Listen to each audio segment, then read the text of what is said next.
الصلاۃ والسلام علیکہ یا رسول اللہ، الصلاۃ والسلام علیکہ یا حبیب اللہ وعلی آلہ وصحبہ یا نور اللہ۔ اللہم افتح علینا حکمتک وانشر علینا رحمتک یا ذا الجلال والاکرام۔ ہم پڑھ رہے ہیں قانون شریعت حصہ دوم، احکام فقہی کا بیان، جس کے اندر ہم پڑھ رہے تھے تیمم کا بیان۔ ہمیں تیمم کی بیان میں صورتیں پڑھ رہے تھے، ہم نے 6 صورتیں پڑھ لی تھی، ان کے مسائل پڑھ لیتے۔ اب ہم آج شروع کر رہے ہیں 7ویں صورت، یہ کہ پانی مہنگا ہو، یعنی وہاں جس بھاؤ بکتا ہے اس سے دوگنا دام مانگتا ہے تو تیمم جائز ہے۔ اگر دام میں اتنا فرق نہ ہو، یعنی دونے سے کم میں ملے تو تیمم جائز نہیں۔ مسئلہ 11، پانی مول ملتا ہے اور اس کے پاس تو بھی تیمم جائز ہے۔ 8ویں صورت کیا ہے، یہ کہ پانی تلاش کرنے میں قافلہ نظر سے غائب ہو جائے گا یا ریل چھوٹ جائے گی تو تیمم جائز ہے۔ 9ویں صورت کیا ہے، یہ گمان کہ غسل کرنے میں عیدین کی نماز جاتی رہے گی تو تیمم جائز ہے، خواہ یوں کہ امام پڑھ کر فارغ ہو جائے گا یا زوال کا وقت آ جائے گا، دونوں اگر یہ سمجھے کہ وضو کرنے میں ظہر یا مغرب یا عشاء یا جمعہ کی پچھلی سنتوں کا یا شاشت کی نماز کا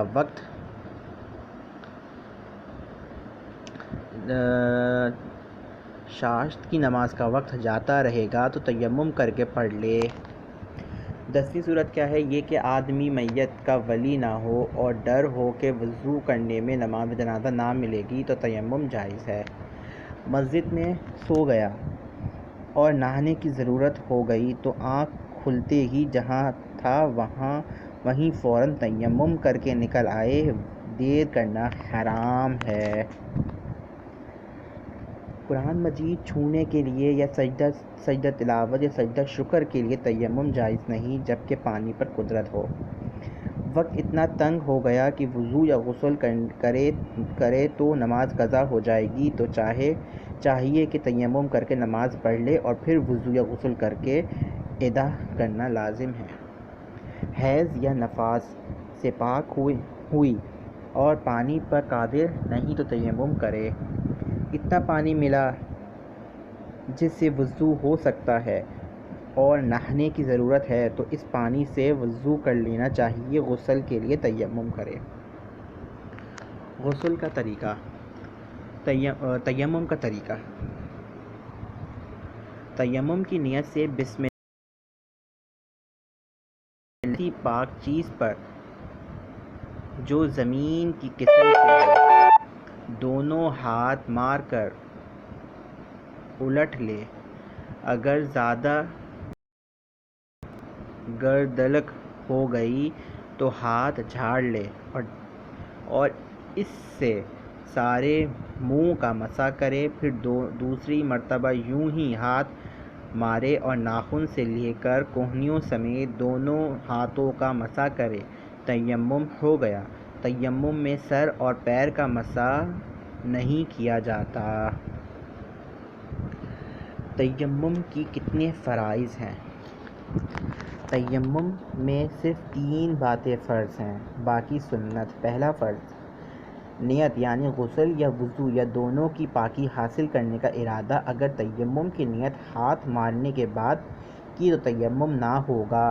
دل میں تیمم کا ارادہ فرض ہے اور ساتھ ہی زبان سے بھی کہہ لینا بہتر ہے، مثلاً یوں کہے کہ تیمم کرتا ہوں بے غسلی یا بے وضوئی کی ناپاکی دور کرنے اور نماز جائز ہونے کے لیے، اور بسم اللہ الرحمن الرحیم کہہ کر مٹی پر ہاتھ مارے۔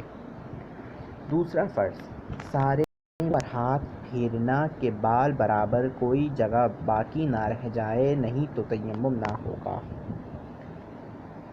تیسرا فرض دونوں ہاتھ کا کہنیوں تک کہنیوں سمیت مسح کرنا، اگر ذرا برابر بھی کوئی جگہ چھٹ گئی تو تیمم نہ ہوگا۔ داڑھی، مونچھ اور بھموں کے بالوں پر ہاتھ پھیرنا ضروری ہے۔ منہ کی یہاں بھی وہی حد ہے جو وضو میں ہے، لیکن منہ کے اندر تیمم نہیں کیا جاتا، البتہ دونوں ہونٹ میں جتنا منہ بند کرنے کے بعد کھلا رہتا ہے مسح ضروری ہے۔ ہاتھ جھاڑنے میں تالی نہ بجے، بلکہ اس کی صورت یہ ہے کہ انگوٹھے سے انگوٹھا ٹکرائے، زائد گرد جھڑ جائے گی۔ اگر انگلی میں گرد نہ پہنچی ہو تو خلال کرنا فرض ہے، نہیں تو سنت، اور اسی طرح داڑھی میں بھی۔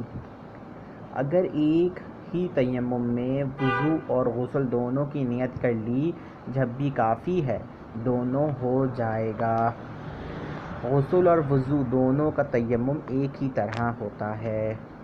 اللہ تعالیٰ سے دعا ہے کہ اللہ تعالیٰ ہمارا پڑھنا اپنی بارگاہ، سمجھنا اپنی بارگاہ میں قبول فرمائے، ہمیں ایک باعمل عالم دین بننے کی توفیق